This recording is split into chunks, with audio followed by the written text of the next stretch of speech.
My name's Dave. I'm one of the pastors at Riverland Central Church, and we've had a great run in the last 3 or 4 months as we've been having our church services online on YouTube.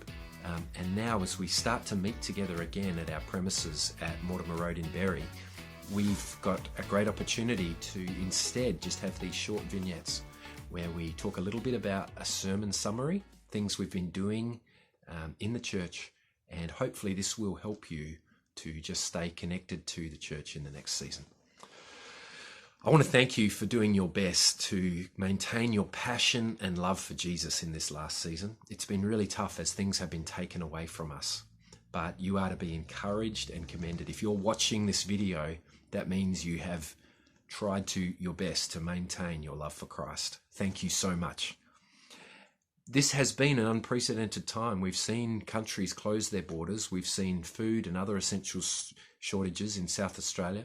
And we've seen nations like Australia, who usually have amazing civil liberties, voluntarily hand over freedom and consent to our governments in ways that we've not seen before. And so far, our state, South Australia, seems to be coming through all of this okay. But things could change again quickly. And so today, I want to help you by letting you know 3 lessons that we've learned through this COVID season, 3 lessons about things that we need to really nail down in our spirits, in our belief system, so that hopefully we don't have to go through this season again. We know that God has worked through COVID.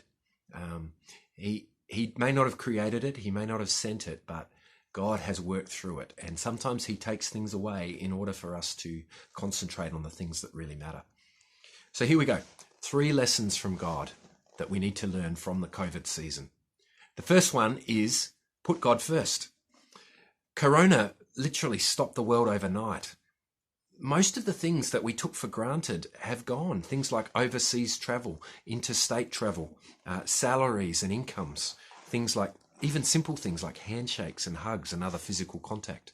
A lot of those things have stopped. I can't remember a time in my life when things changed so quickly and so completely. But be reassured, while the world has changed, God has not changed one bit. He's the same God that he was in 2019. He remains the Lord of the universe. He is the same God who created the heavens and the earth. He remains on his throne. He remains in charge. He's the Alpha and the Omega. He's the one constant in our life. In Colossians chapter 1 from verse 15, we read, Christ is the visible image of the invisible God. He existed before anything else was created and is supreme over all creation.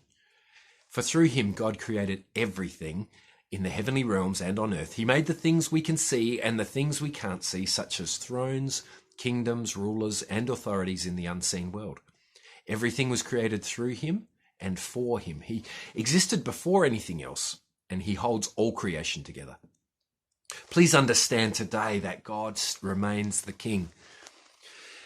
Now, when we talk about putting God first, we can use religious terms like honor God or ascribe greatness to God, but really what we're talking about is God taking the uppermost place in our lives, and there's nothing that gets in the way between us and God.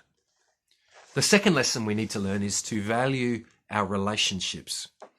You know, in talking with people, one of the hardest things they've found in this last season is not spending time with their family and with their friends and with their other loved ones through this time.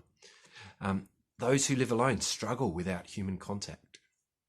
And sure, get your identity from God, but value your relationships.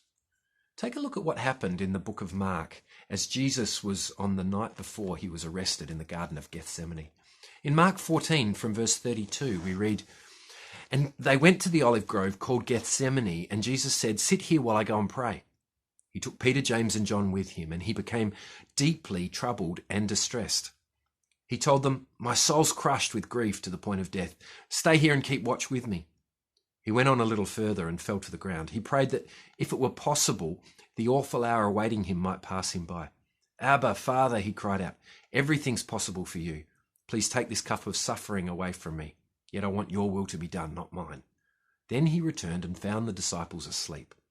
He said to Peter, Simon, are you asleep? Couldn't you keep watch with me for even 1 hour? Keep watch and pray so that you'll not give in to temptation. For the spirit is willing, but the body's weak.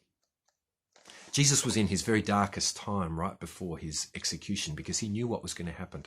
And yes, he reached out to God, but he also needed his important people around him.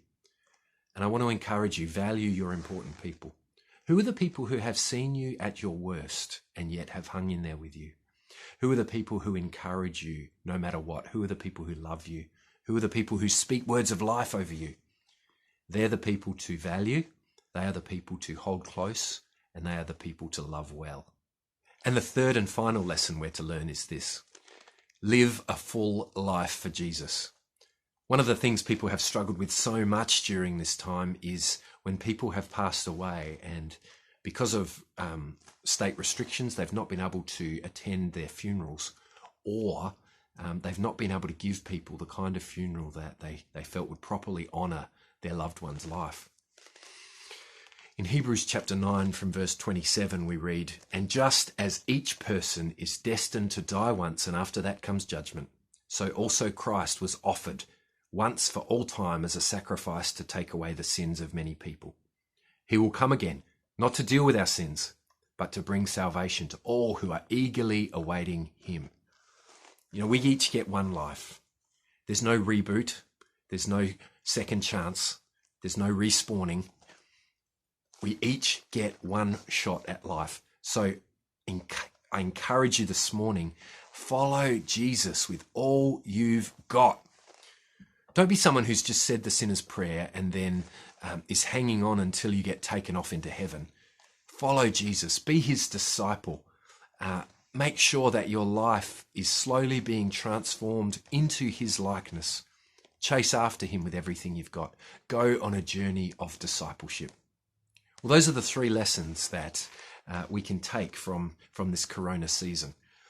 If you've been intrigued by what you've heard this morning and you want to hear more, go to the Riverlands Central Church website, www.riverlandscentral.org.au, and there you will find the message from today that you can download and listen to more. And you will also find a whole heap of other things about the life of Riverlands Central. God bless you. Thanks for being with us today. See you soon.